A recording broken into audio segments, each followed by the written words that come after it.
Welcome to Ask Gwen, everyone. Today I have Marcia with me, and Marcia is and was a stroke survivor. I should say is, but and you won't believe this, you guys. She doesn't sound like she had a stroke, and so I'm gonna let Miss Marcia take it away and explain her story. And of course, we'll have all of Marcia's information in the show notes. So welcome, Marcia. Thank you, Win. So, like she says, I actually had a stroke. And I think the most important thing I have to say is that you should never give up because I was completely paralyzed on my right hand side from the top of my head to the tip of my toes.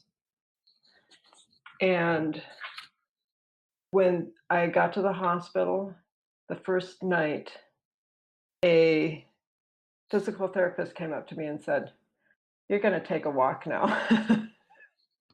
And I looked at her and I'm thinking, yeah, right. So she put a strap around me and she helped me out of bed. And she actually did walk me around the nurse's station, although I wouldn't say I walked because I was clumping a lot because my right leg barely worked. And I got back to bed and went right to sleep. It took 2 years before I actually, I'm going to say, walked normally, although I don't really walk normally because I still have pain in my right leg. But after 2 years, I could actually look like I was walking normally. And that, I think, is a feat. And I'm really proud of that. The other thing I think that is maybe most amazing for me is that I was aphasic. So aphasia is a speech disorder. So I knew exactly what I wanted to say to the person in front of me. And sometimes I could get nothing out of my mouth. Sometimes I could get something out, but it was completely different from what I thought. So there were like two people talking in my brain, the person who knew what they wanted to say and the person who said what they could say, which is very different. 3.5 years after my stroke, I found my chiropractor suggested I try something new that he was doing, which was called neurofeedback. And that is a device that is a little bit larger than a smartphone. And he connects it to your head with leads. There's two positive, two negative, and a ground. And he put the neurofeedback device on, and I felt nothing. Now I could see my brain waves going across the computer monitor, but I didn't feel anything. So I thought, well, this isn't anything. This is a hoax. No, I did feel like it probably wasn't doing anything for me.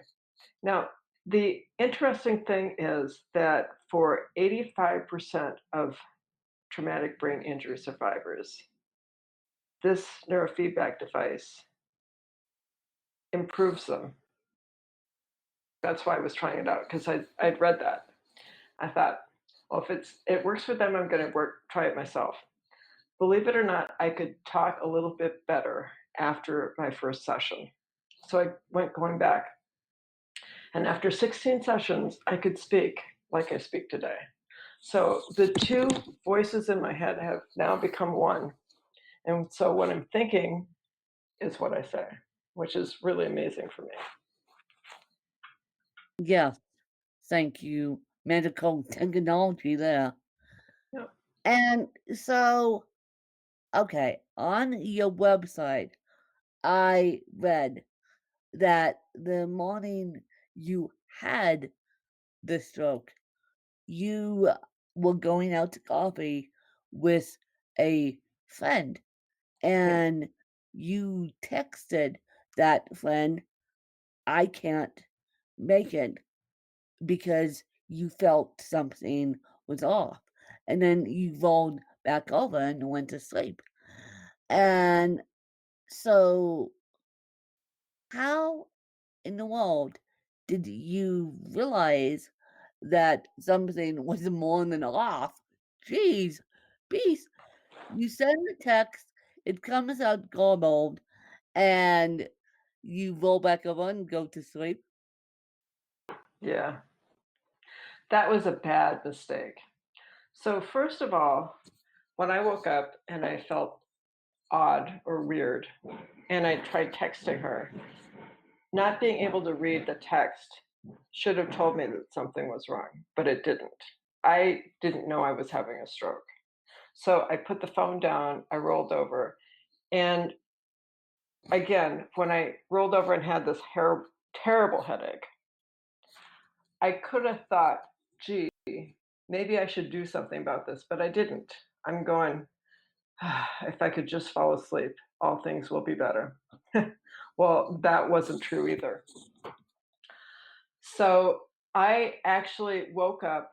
I was paralyzed, as I said, from the right side down. And if it hadn't been a Sunday, I probably wouldn't have survived. But it was Sunday. I could hear my husband was downstairs. So I threw myself out of bed and I grabbed the carpet and pulled myself along the floor. When I got to the door, it was closed. So I reached up to grab it open and I couldn't quite reach it because I was paralyzed. So I don't know how I got it up. I must have been really concerned, but it finally snuck open. I took a rest because I was completely drained by that time. And I finally dragged myself down the hallway until I totally ran out of gas. I mean, I had nothing left in me. And I thought, well, at least he'll come up for something to drink. And all of a sudden, crash! I don't know what fell, but he came upstairs. And the first thing he said is, Marcia, are you okay? And that's the point I realized I couldn't speak. He said, can you talk to me? And there was nothing. So he said, I'm going to call 911. And I nodded yes. The paramedics arrived rather quickly. And when the first one came through the door and saw me, he said, when did she have the stroke? And that is the first time either one of us thought of the word. We didn't have a clue. Excuse me? We had no idea. So the paramedics noticed that you had a stroke and diagnosed you on your way to the hospital. Yeah. Yeah. Good job, good job, paramedics. Sheesh. Yeah. I mean, well, with my own mom, she landed up. We have a hallway in the same thing. We have the master bedroom, then a hallway. And while she was home with her undiagnosed brain aneurysm, she landed up in the hallway too. And my dad came up and she so I was trying to go to the bathroom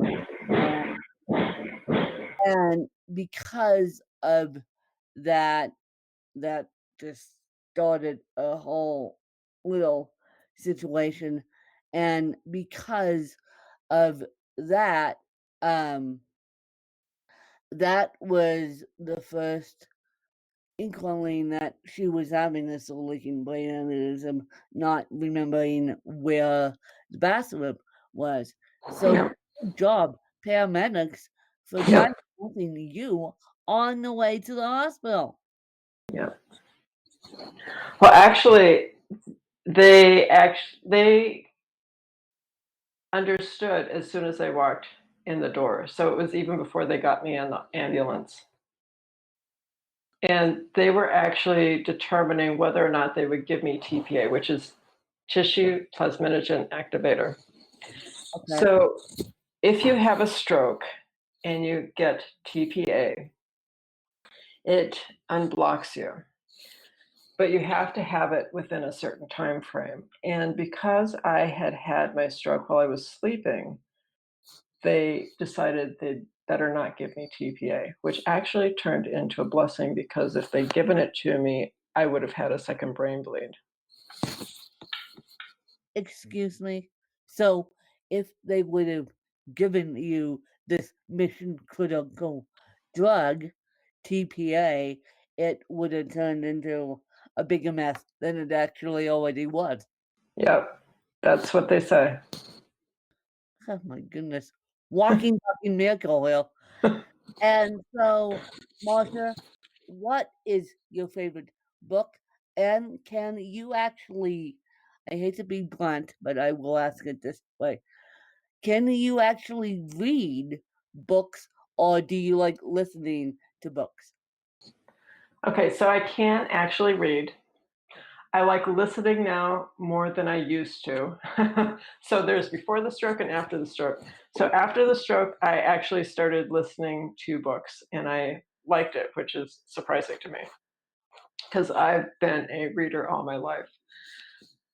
My favorite book, I'm going to say, is Fox in Socks. And okay, so it seems odd that I like a children's book, but No, it that is doesn't. No, it doesn't. No, it doesn't.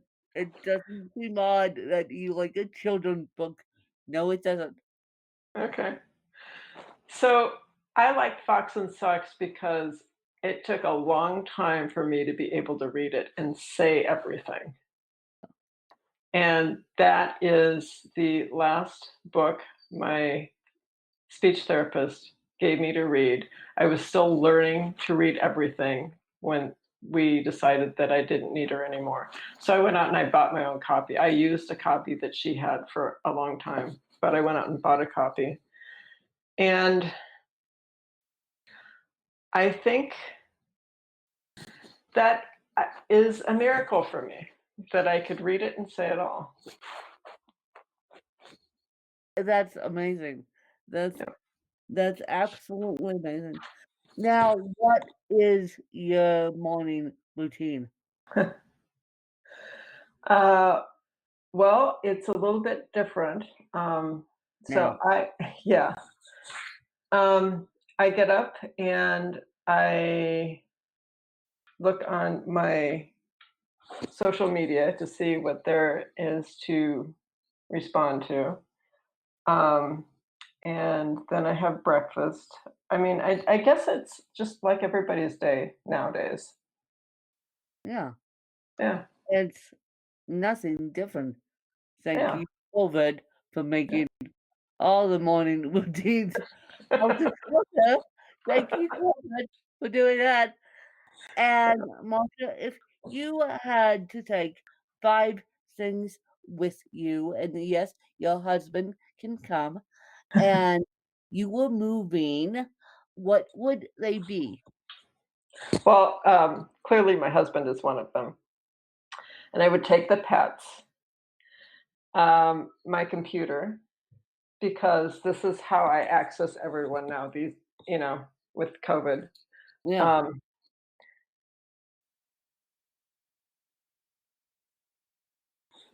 boy, the last two.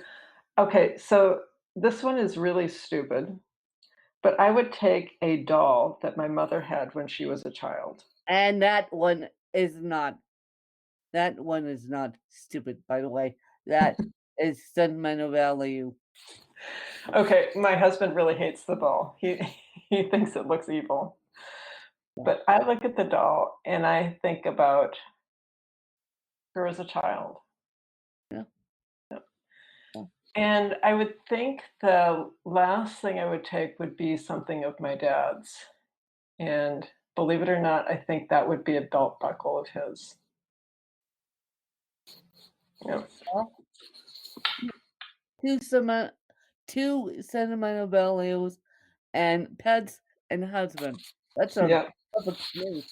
It, And so, Marsha, I know you have questions for me.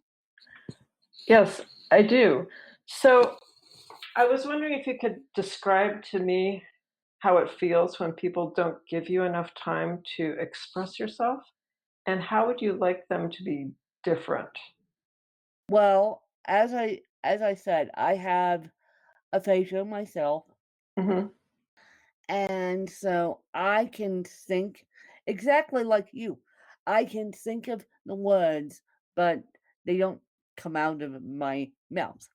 So I can think of I want to type the word the, and I have to reread a sentence and then put the word back in because I completely forgot to speak it into my computer.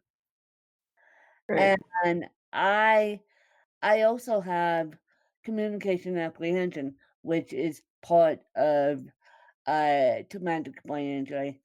And so with communication apprehension, you I can ask you a question, you can tell me the answer, and then I'll forget what I asked you.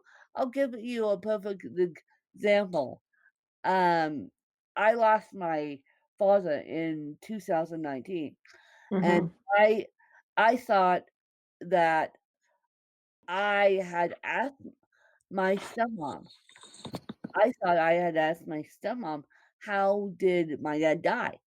And I thought she told me that he died of a heart attack.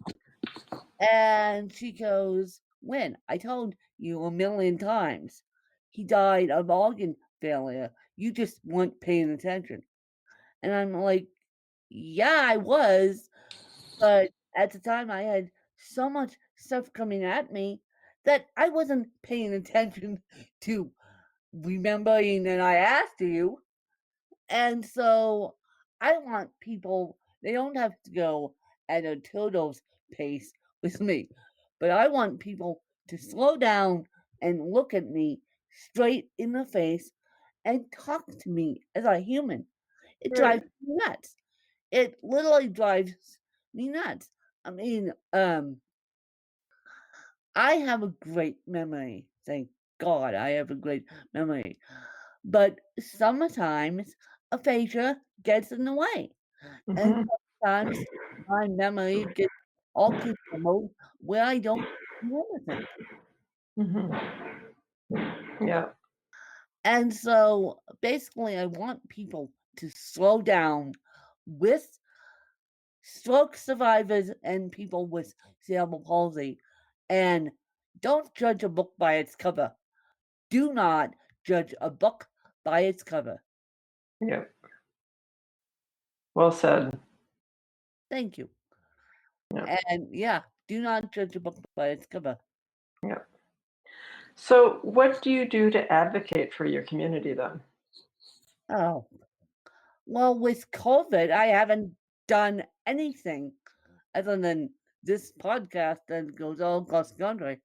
Um, I try and advocate for other people with special needs, especially the caregivers, because I am realizing that not only do the special needs people get the fuzzy end of the lollipop, but I'm realizing that the caregivers, ooh, lovely. They just they just get the fuzzy end of the lollipop left, right, and center. So I am going back to school for journalism. I had a degree in education.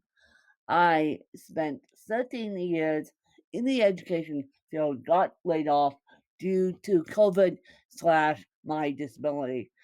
And I decided before I got laid off to go back to journalism school. And now I'm fully in journalism mode and slash school. So my plan once I get out of school, which will be April of 2022, I will be the voiceless, and I will advocate for not only people with disabilities, but the caregivers, whether it be a paid caregiver or whether it be a blood and flesh family member who's blood related to you, or whether it be a stepmom or a stepdad. Yeah. I know that I feel very passionate about caregivers. I mean, I feel that you are most like the 5 people you connect with the most, so the caregivers are those people, and if you have caregivers like I did, you go into a good place. If you have caretakers who are nasty, you go into a bad place. So and regardless of whether they are good or bad, it takes so much effort. I mean, they give up their lives for you Yeah, for however long it takes. yeah. Yeah, yeah, And it's like, okay, if one team member is nasty towards another caregiver, oh boy, we have a problem. We yeah, have we a do. problem because they are the one team member is like, oh, I want you to do this, this, and this. And it's like the caregiver has to say, I want to punch your lights out right now, but I'm going to say yes. I'll jump how high. Yeah, Because, uh, so don't get me started on caregiver advocacy. Please don't get me started on caregiver advocacy. Yeah, at 7 o'clock in the morning, mind you. Um, because it's like, really, really, you really want to pick a fight with mhm, someone that was brought into my life to help me, and really, yeah, you anyway. Anyway, so my goal is after journalism school is to advocate not only for the disabled, but mainly the caregivers. okay. So I think it's commendable that you're going to journalism school. So I think we are interested in this next question. Who has been the person who inspired you the most? And tell me why they did that. You find them so inspirational. Well, unfortunately, this person was and is a journalist, and unfortunately, he passed away. Okay. And he was, and a lot of people don't know this. I I had the privilege of meeting one of my heroes a long time ago now, when I was about 7, and he he was Ed Bradley, and Ed Bradley did 60 Minutes for many, many, many, many, many years. And um, my dad was in the home entertainment business, and one of his clients was Ed Bradley. And I remember going. I by the way, I live in Aspen, Colorado, and at the time, Ed Bradley had a house out here, and Ed um, was doing sound engineering on his house. So I went out with my dad to this house, and Ed comes walking in the door, and he says, "Good, good afternoon, Win and Tim. I," he said something, "I gotta go to do a news piece, but I just wanted to come and check in on how the progress of my sound system was coming," or something to that effect. And I thought, now this was at 8 years old. Newspace, Newspace caught my uh, Newspace caught my brain. I said, "Okay, you can use your skill of talking. You can actually get paid for your skill of talking." And then, when 9/11 hit, September 11th hit, I know exactly where I was too. And I thought, okay, this is another sign that I need to be a voice for the voiceless. And then by the time, well, it would have been the end of 8th grade, I saw I had the privilege of going to Washington D.C. and seeing a story break at National Public Radio. And I wasn't interested in the story per se. I was interested in the technique. I Mhm. saw these big, huge podcasting mics, and I'm like, "Ooh, mics! Put a mic in front of me and a paycheck? That is so cool!"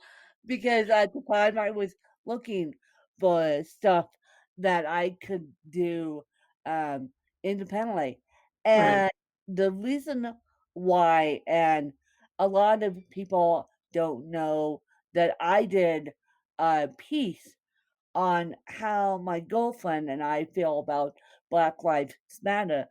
And something called me to do that piece on, to release that piece on June 22nd. Well, later on that day, I found out that my heel, Ed Bradley, who did 60 Minutes for many, many years, um, had, and I knew this previously, but I I forgot it. She had the same birthday as I did. No wonder why I was called to do a piece on Black Lives Matter. Ed was a black person. No wonder why I woke up I woke up one morning and a voice came into my head. You've got to do a piece on Black Lives Matter. You've got to do you got to release it on your birthday. No wonder why. And when my friend who was here with me later that day said that, I'm like, that's why. That's why. Because no wonder why I had such strong feelings about Black Lives Matter. Because, and we actually talked about what the piece Ed Bradley would have done had he been alive.